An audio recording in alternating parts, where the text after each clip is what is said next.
बिस्मिल्लाहिर्रहमानिर्रहीम। अस्सलाम वालेकुम दोस्तों, उम्मीद करता हूँ मैं आप सब लोग खैरियत से होंगे। हम ना एक कन्फ्यूजन में फंस गए हैं, क्या खाएं क्या नहीं खाएं, और इसी सोच में हम अपना बहुत सा वक्त और बहुत सा पैसा ज़ाया करते जा रहे हैं। आज मैं इस वीडियो के साथ जो है ना वो आपके साथ एक टॉपिक बड़ा इंपॉर्टेंट शेयर करने वाला हूँ कि कौन से ऐसे फूड्स हैं जो हमारी गट हेल्थ के लिए, इस सेकंड ब्रेन के लिए दी बेस्ट है।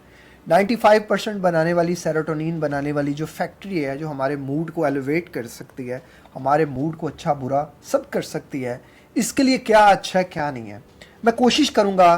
देखो, मेरा मकसद इस वीडियो में किसी भी तरह की मेडिकेशन को प्रमोट करना नहीं है। मैं समझता हूँ सबसे बुरी चीज़ मुझे जो लगती है वो अननेसेसरी मेडिकेशंस का प्रमोट करना। आप ये वाली सप्लीमेंट खाओ, आप ये वाली जो है ना वो चीज़ खाओ। मैं दो चीज़ों को हमेशा कहता हूँ कि मैंने दो चीज़ों पे जो है ना वो बात की है, एक विटामिन डी के ऊपर और उसके सप्लीमेंट की बात की है, और एक मैंने मैग्नीशियम ग्लाइसिनेट के सप्लीमेंट की बात की है। बाकी फ़िश ऑयल्स की और वो सारी जो है वो अपनी रिसर्च करके आप कर सकते हैं। आज जो है ना, जो हमारा फूड जिन चीज़ों को सबसे ज़्यादा पसंद करता है, और ये वो चीज़ है कि जो हर बंदे को सूट कर सकती है, एक्सेप्टेड अगर आपको कोई मेडिकल इशू नहीं है। अल्लाह ताला हम सब के लिए आसानियाँ पैदा फरमाए। और अगर किसी को लगता है कि उसको कोई मेडिकल इशू है तो फर्स्टली उसने अपने डॉक्टर से कंसर्न करना है, देन इन चीज़ों को इस्तेमाल करना है। जो सबसे बेस्ट चीज़ है ना हमारी गट हेल्थ के लिए वो है फर्मेंटेड फूड्स। जी हाँ, फर्मेंटेड फूड, जैसे हमारे बहुत पुराने ज़मानों से जो है ना वो हमारे जो है वो खाने में एक बहुत बड़ी क्वांटिटी होती है दही की, अचार की।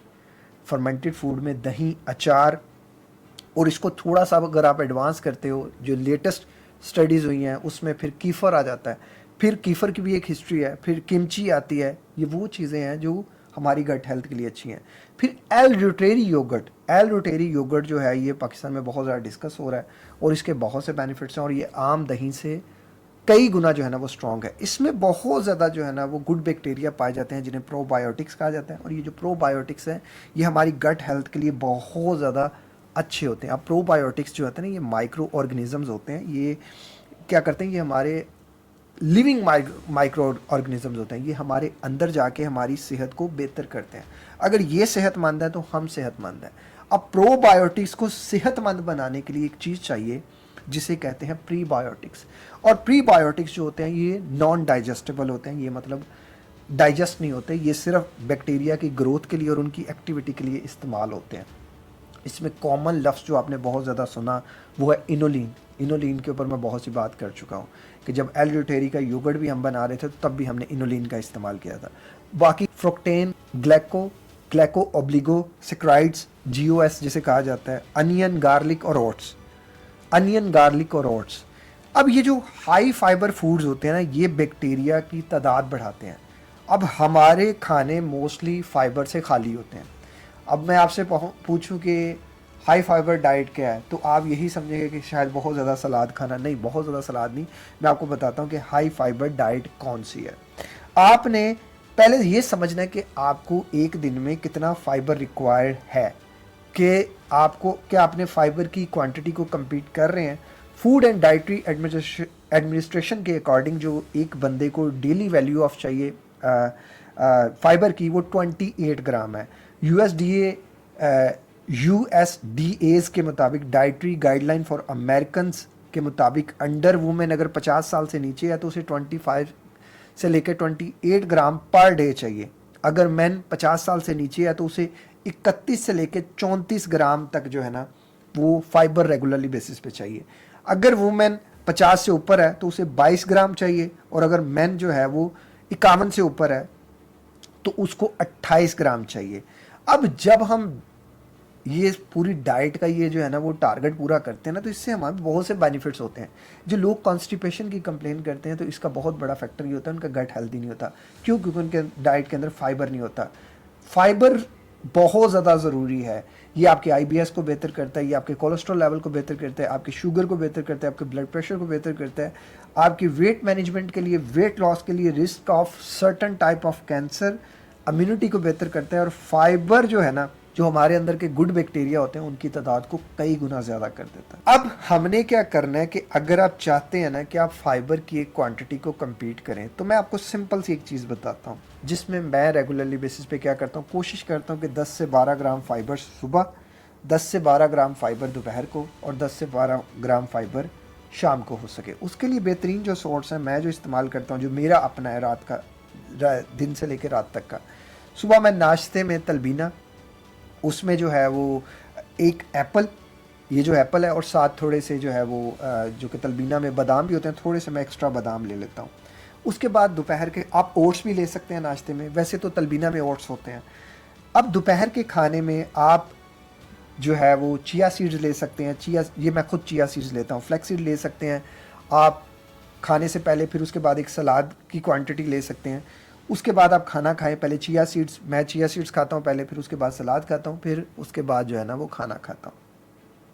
आप इसके बाद जो है वो अखरोट भी इसका बड़ा अच्छा सोर्स है, काले चने हैं, गाजर है, और सेब है, अमरूद है, मटर है, केला है। आपने अपनी डाइट के अकॉर्डिंग एडजस्ट करना है, ये सारी चीज़ें हैं। फिर रात के खाने में मैं इन सारी सब्जियां जो मुझे अवेलेबल होती हैं, जिसमें गाजर होती है और मटर होते हैं, और इन सारी सब्जियों को जो है ना मैं कोशिश ये करता हूँ कि बटर में हल्का सा स्टीम करके, बटर करके, और उसके ऊपर 2 अंडे डाल के मैं उसके बाद जो है ना इसका इस्तेमाल कर लूँ। तो 10-12 ग्राम मेरा जो है फाइबर यहाँ से आ जाता है, दोपहर में आता है। रोटी एक टाइम मैं खाता हूँ, ये मेरा पूरा जो है पूरे डे का फाइबर कंप्लीट हो जाता है। फिर हमारी गट हेल्थ के लिए जो सबसे ज़्यादा ज़रूरी चीज़ है वो है ग्रीन लीफी वेजिटेबल्स।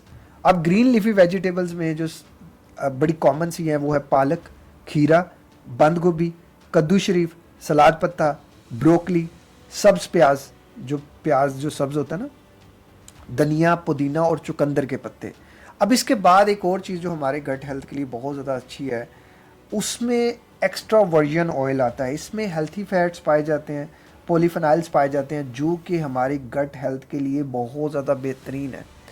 अब हमने गट हेल्थ को तो ठीक कर लिया, ये सारी डाइट मैंने जो आपको बताई आप फॉलो कर लेंगे, ठीक है जी। आपने नाश्ते में तलबीना भी खा लिया, आपने दोपहर के खाने में चिया सीड्स भी खा ले, आपने फ्लैक्स सीड्स भी खा ले, आपने सारी चीज़ें जो मैं इस्तेमाल कर रहा हूँ, चलें जी आपने भी इस्तेमाल की। हो सकता है कुछ लोगों को सूट कर दें, कुछ लोगों को ना करें, तो जिन लोगों को ना सूट करें वो अपने अकॉर्डिंग एक डाइट प्लान बना लें।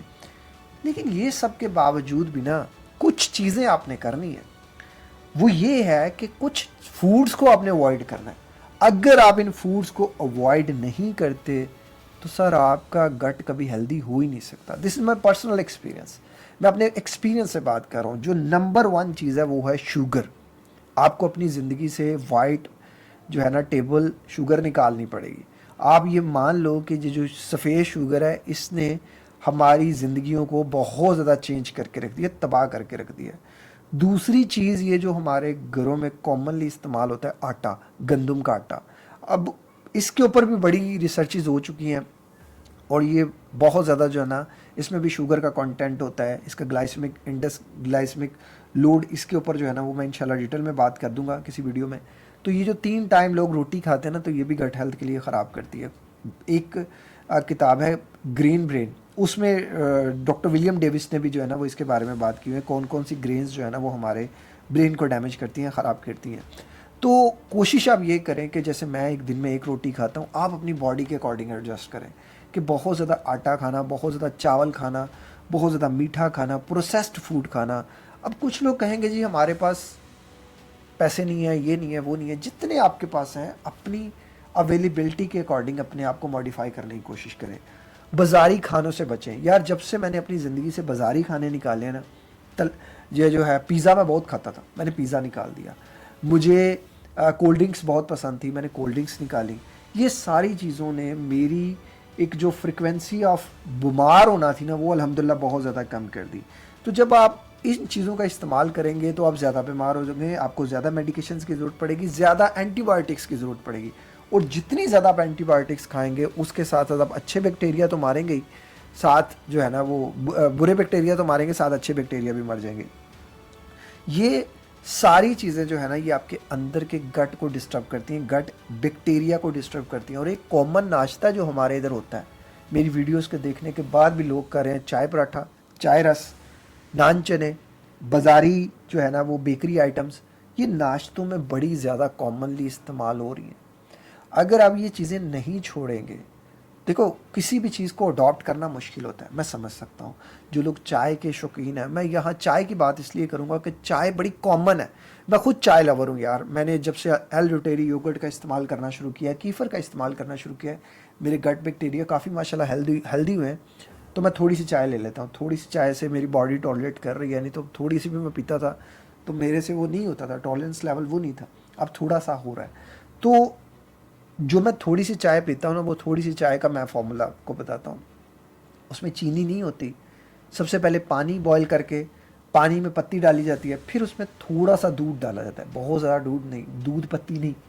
इवन मेरी वाइफ जो है वो मेरी चाय नहीं पी पाती। वो अक्सर कहती है कि आपकी चाय डिफरेंट है, आप बहुत डिफरेंट चाय पीते हैं।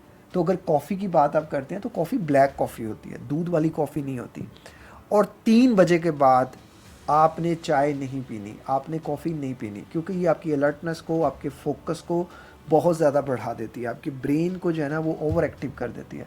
तो जितना ज़्यादा वो ओवर एक्टिव होगा, फिर आपको रात को नींद नहीं आएगी, आपका गट डिस्टर्ब रहेगा, आपकी एंजाइटी ज़्यादा रहेगी, आपका हार्ट रेट ज़्यादा रहेगा। तो ये बात आप अंडरस्टैंड करो कि चाय, मेरे एक्सपीरियंस में ना, चाय माइनस कर दो, थोड़ी बहुत ही अगर इस्तेमाल कर रहे हो तो ओके, वेल एंड गुड, कुछ नहीं है, लेकिन उसको भी अवॉइड करो अगर आपको सूट नहीं कर रही। अगर सूट कर रही है तो जिस तरह मैं पी रहा हूँ उस तरह आप अपनी मर्ज़ी से पी सकते हो, लेकिन प्लीज़ इसकी बजाय आप जो है ना वो दूध, सिंपल दूध की बजाय आप इसे आलमंड मिल्क में ट्राई करो, आप इसे कोको मिल्क में ट्राई करो, आप इसे डिफरेंट मिल्क्स बना के ना उसमें ट्राई करो। ये आपको काफ़ी फ़ायदा, वो जो है ना आम जो है ना वो नहीं देगी, क्योंकि आम दूध में लैक्टोज आ जाते हैं, फिर वो रिएक्शन हो जाता है, वो थोड़ा अलग ही तरफ चले जाते हैं, क्योंकि वो मुफ्ती तरह की जो ऑब्जॉर्प्शन होती है ना हमारे अंदर, उसको ख़त्म कर देते हैं।